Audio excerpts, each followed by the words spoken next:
नमस्कार मित्रांनो, स्वागत आहे तुमचं आपल्या पी-आर अकॅडमी यूट्यूब चॅनलवर. आजच्या या व्हिडिओमध्ये आपण पाहणार आहोत मराठी पॅडगॉजीचे 15 अतिशय महत्त्वाचे प्रश्न.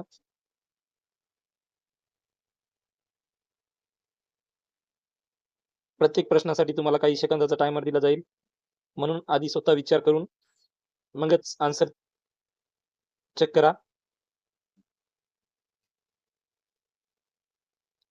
व्हिडिओ पूर्ण बघा. शेवटचे प्रश्न खूप महत्त्वाचे आहेत. जर तुम्ही शिक्षक भरती, शिक्षक पात्रता परीक्षा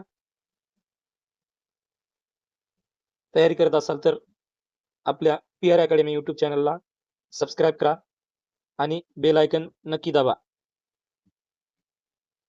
तर चला मग सुरुवात करूया प्रश्नाला. प्रश्न क्रमांक 1.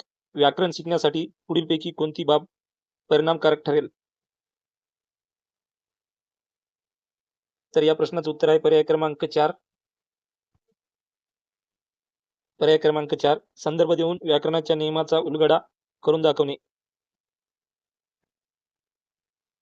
प्रश्न क्रमांक 2. सामाजिक आदानप्रदान या कल्पनेचा संबंध कोणाशी आहे? तर या प्रश्नाचं उत्तर आहे पर्याय क्रमांक 3. वायगॉत्स्की. प्रश्न क्रमांक 3. भाषा आत्मसात करताना पुढीलपैकी कोणती बाब मुलांना मदतरूप ठरते? भाषा आत्मसात करताना पुढीलपैकी कोणती बाब मुलांना मदतरूप ठरते?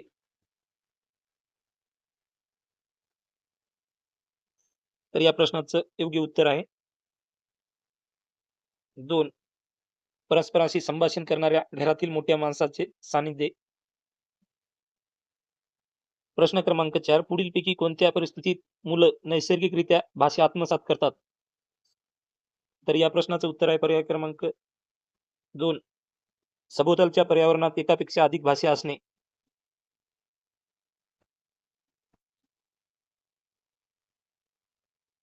प्रश्न क्रमांक 5. संहिता वाचनाच्या बाबतीत कोणती गोष्ट सर्वात महत्त्वाची आहे? तर या प्रश्नाचं उत्तर आहे पर्याय क्रमांक 3. संहितेचा अर्थ लावणे.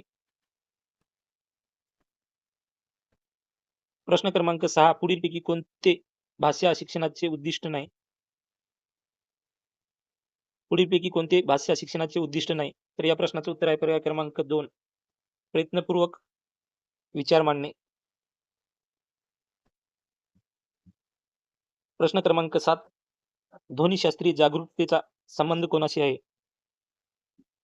या प्रश्नाचं उत्तर आहे पर्याय क्रमांक 3. वाचन क्षमता. प्रश्न क्रमांक 8. नॉम चॉम्स्कीच्या मते भाषेच्या संदर्भात कोणती गोष्ट मुलामध्ये जन्मतः असते? तर हा प्रश्न खूप महत्त्वाचा आहे. तर या प्रश्नाचं उत्तर आहे पर्याय क्रमांक 1. आत्मसात करणे.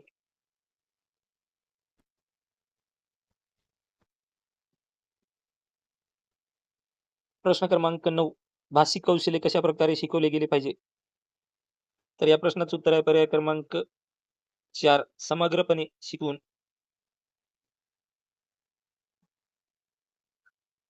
प्रश्न क्रमांक 10. शिक्षिका मुलांना चित्र काढणे आणि रंग भरण्यास प्रवृत्त करते. यातून ती काय साध्य करू इच्छिते? तर या प्रश्नाचं उत्तर आहे पर्याय क्रमांक 2. क्रियात्मक क्षमता विकसित करणे.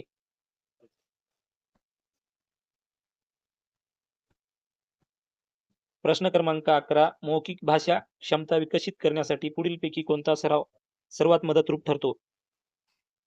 तर या प्रश्नाचं उत्तर आहे पर्याय क्रमांक 2. भूमिका अभिनय.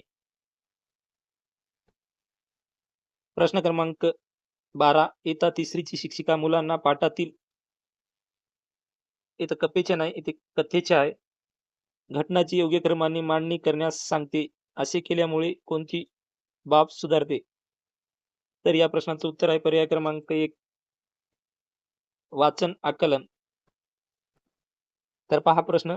इयत्ता 2रीची शिक्षिका वर्गात वेगवेगळ्या वस्तूवर त्यांचा परिचय करून देणाऱ्या पट्ट्या चिटकवते. यामुळे विद्यार्थ्यांना प्रत्यक्ष वस्तू आणि शैक्षणिक साहित्य यांचा सहसंबंध जुळवता येतो. असे केल्याने विद्यार्थ्यांच्या कोणत्या क्षमतेत भर पडते?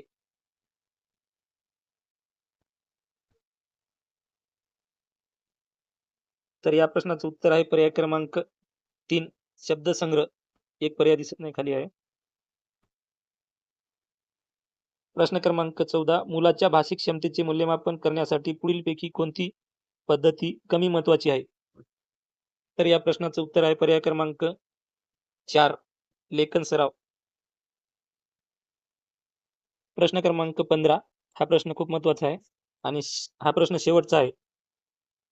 विद्यार्थ्याची भाषिक क्षमता विकसित करण्यासाठी पुढीलपैकी कोणता प्रश्न विचारणे अधिक मदतरूप ठरेल?